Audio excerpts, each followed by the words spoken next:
அரபா என்பது ஒரு இபாதத்தோடு சம்பந்தப்பட்டதும் ஒரு இடத்தோடு சம்பந்தப்பட்டதும் ஆகும். ஹாஜிகள் அரபாவில் தரிக்கவில்லை என்றால் அவர்களுடைய ஹஜ்ஜு கூடாது. அல் ஹஜ்ஜு அரஃபா என்று சொன்னார்கள் அல்லாஹ்வுடைய தூதர். அரபாவில் தரிப்பதுதான் ஹஜ்ஜி ஆகும். ஒருவர் அரபாவில் தரிக்கவில்லை என்றால் அவருடைய ஹஜ்ஜி செல்லுபடியாகாது என்ற கருத்தை நபிகள் நாயகம் சொல்லி இருப்பதை நாங்கள் பார்க்கின்றோம். இந்த அரபா ஒரு இடத்தோடு சம்பந்தப்படுகிறது. அந்த இடம் சவுதி அரேபியாவிலே இருக்கக்கூடிய ஹாஜிகள் 9வது தினம் ஒன்று சேரக்கூடிய இடமாகும். 8வது தினத்திலும் அரபாவுடைய நாள் வராது, 10வது தினத்திலும் அரபாவுடைய அமல் நடைபெற மாட்டார். 9வது தினத்தில் தான் ஹாஜிகள் அரபாவிலே கூடுவார்கள். அன்றைய தினம் ஹாஜிகள் அல்லாத மூமினான போன்றவர்கள் நோன்பு நோட்பது சுன்னத்தாக்கப்பட்டிருக்கிறது. அல்லாஹ்வுடைய தூதர் ஹஜ்ஜில் இருக்கின்ற நேரத்திலே அரபாவுடைய தினத்தன்று நோன்பு பிடித்திருக்கிறார்களா என்று சஹாபாக்களுக்கு மத்தியிலே சந்தேகம் வருகிறது. ஒரு பால் கோப்பை அல்லாஹ்வுடைய தூதரத்தில் கொடுக்கப்படுகிறது. நபிகள் நாயகம் இதை குடித்தார்கள். இந்த செய்தி எதை காட்டுகிறது என்றால், அரபாவுடைய நோன்பு என்பது அரபுகளிடத்திலே சஹாபாக்களிடத்திலே அறியப்பட்ட வழக்கத்தில் இருந்த ஒரு நோன்பாக காணப்படுகிறது. அரபாவுடைய தினத்தில் ஹாஜிகள் அரபாவில் இருப்பவர்கள் அந்த நோன்பை பிடிப்பது சுன்னத்து இல்லை என்பதை நமக்கு எடுத்து காட்டுகிறது. அவர்கள் அல்லாதவர்கள் அந்த நோன்பை பிடிக்க வேண்டும். அதற்கு கூடிய அல்லாஹு தஆலா 2 வருடங்களுக்குரிய குற்ற பரிகாரமாக நமக்கு அந்த நோன்பை ஆக்கி வைத்திருக்கின்றார். இந்த நோன்பு அரபாவுடைய தினத்தில் தான் பிடிக்கப்பட வேண்டுமே தவிர, நாங்கள் பிறையை 2வது நாள் கண்டுவிட்டு ஒரு நாள் பிறகு கண்டுவிட்டு உலகத்திலே ஒரு நாள் பிறை தோன்ற அடுத்த நாள் நாங்கள் எங்களுடைய பகுதியிலே பிறையை கண்டுவிட்டு எங்களுக்கு துல்ஹஜ் 9 வெள்ளிக்கிழமை தான் இந்த வருடத்தின் பிரகாரம் 1438வது ஹிஜ்ரி வருடத்தின் பிரகாரம் நாங்கள் வெள்ளிக்கிழமை தான் அரபாவுடைய தினத்தை எடுக்க இருக்கிறோம் என்று சொன்னால் அது முற்றிலும் தவறாகும். நபிகள் நாயகம் ஸல்லல்லாஹு அலைஹி வஸல்லம் அவர்கள் துல்ஹஜ் 9வது அன்று நீங்கள் நோன்பு பிடியுங்கள் என்று சொல்லவில்லை.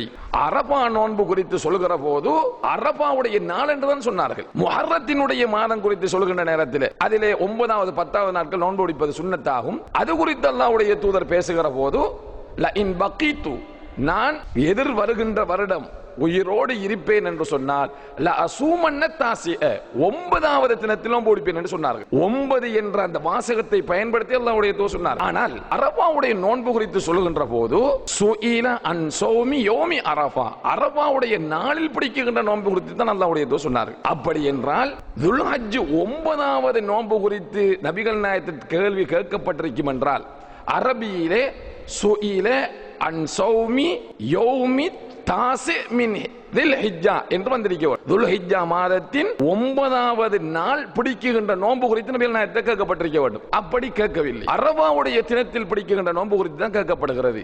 அதற்கு அல்லாஹ்வுடைய தூதர் பதிலை சொல்லுகிறார்கள். எனவே அரபா ஒரு இடத்தோடு சம்பந்தப்படுகிறது, ஒரு வணக்கத்தோடு சம்பந்தப்படுகிறது. அந்த வணக்கத்தை நிறைவேற்றுகின்ற நேரத்திலே அந்த நாளில் நோன்பு பிடிப்பதுதான் நபி வழியாக இருக்கிறது, சுன்னாவாக இருக்கிறது என்பதை நாங்கள் புரிந்து கொள்ள வேண்டும். அல்லாஹ்வுடைய தூதர் அரபா என்கின்ற இந்த நாளோடு சம்பந்தப்படுத்தி நோன்பை மட்டும் சொல்லவில்லை, இன்னும் 2-3 விடயங்களை சொல்லுகிறார்கள். என்ன சொல்லுகிறார்கள்?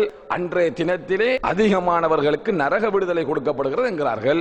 அன்றைய தினத்தில் கேட்கப்படுகின்ற துஆ சிறந்த துஆ என்கிறார்கள். அன்றைய தினத்திலே அரபாவில் இருக்கக்கூடிய அந்த ஹாஜிகளை பார்த்து அல்லாஹு தஆலா தன்னிடத்திலே உள்ளவர்களிடத்தில் பெருமையாக பேசுகிறான் என்று சொல்லுகிறார்கள். இப்படி இருக்கத்தக்க அந்த அரபாவை விட்டுவிட்டு ஹாஜிகள் அரபாவிலே இருந்து வெளியாகி கிட்டத்தட்ட 25-30 மணித்தியாலங்களுக்கு பின்னாலே நாங்கள் இங்கே அரபா நோன்பு பிடிக்க போகிறோம் என்றால் அது எந்த அளவுக்கு சாத்தியமானது? எங்களுடைய அறிவு அதை எந்த அளவுக்கு ஏற்றுக்கொள்ளும்? எங்களுடைய புத்தியை நாங்கள் வைத்து பார்க்குகின்ற போது கூட அது மிச்சம் தவறு என்பதை நாங்கள் புரிந்து கொள்ளலாம். இப்ப கேள்வி வருகிறது, அரபாவுடைய நாளில் தான் இந்த வேலையெல்லாம் அல்லாஹு தஆலா செய்கிறான் என்றால் அரபா நாள் முடிந்து விட்டது, அடுத்த நாள் வெள்ளிக்கிழமை இந்த வருடம் ஹாஜிகள் 10வது நாள் யௌமுன் நஹரிலே இருப்பார்கள், பெருநாளுடைய தினத்திலே அறுத்து படைகின்ற தினத்திலே இருப்பார்கள்.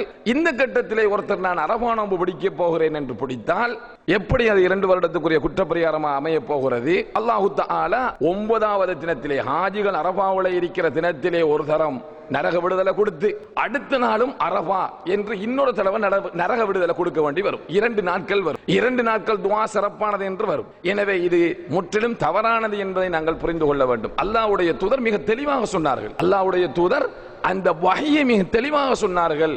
அரபாவுடைய தினத்தில் தான் நோன்பு பிடிக்க வேண்டும் என்ற விளக்கத்தை நமக்கு சொல்லி இருப்பதினால் நாம் அதைத்தான் எடுக்க வேண்டும். அது இல்லாமல் நாங்கள் எங்கள் இஷ்ட பிரகாரம் எங்களுடைய தலைவர்கள் சொல்லுகிறார்கள் என்று இதிலே முடிவெடுத்தால் சரியான கூலியை பெற்றுக்கொள்ள முடியாது என்பதை நாங்கள் ஒவ்வொருத்தரும் புரிந்து கொள்ள வேண்டும்.